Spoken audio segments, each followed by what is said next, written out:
results and the discussion allows other scientists to ponder and look at things in a different way, and therefore, together we advance science. When you study novel forests, you know that it's controversial because many of your colleagues do not accept them a priori. You know that whatever results you're going to come up with are going to be questioned. So what can you do about that? Well, what you do is that you do the best science that you can do.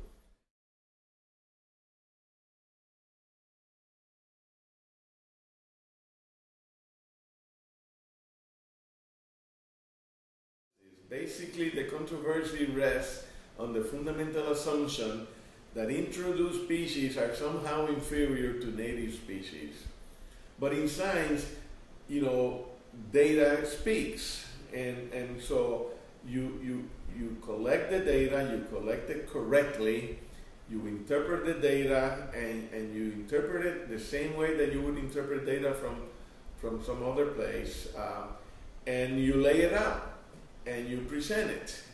And my experience is that when I do that in scientific meetings, I might get the skeptical look, but I don't get many arguments against it, because it's one thing that scientists must always do. You have to follow the data. You have to respect the information.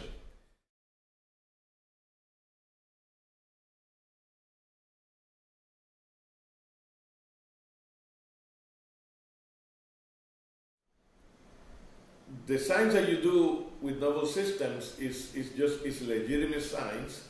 So how do you get it into the main body of the literature? Well, you get it by publishing in reputable journals. And my first article on novel ecosystems took me 10 years to publish, because I wanted to put it in a prestigious journal, and it took me 10 years to convince the editors to publish it.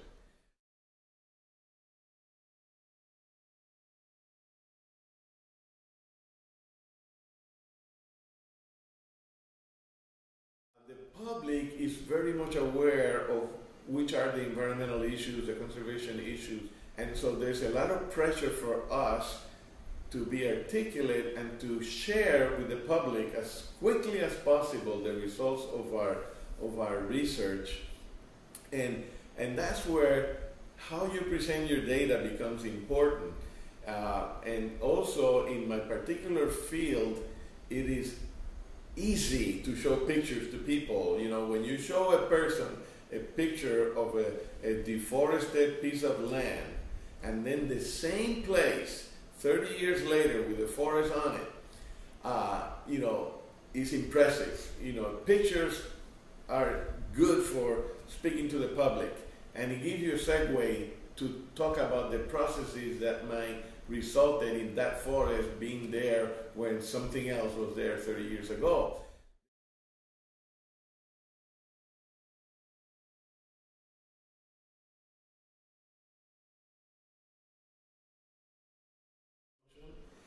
I think there are many interesting research questions in cities and in towns that students could use for science fair experiments.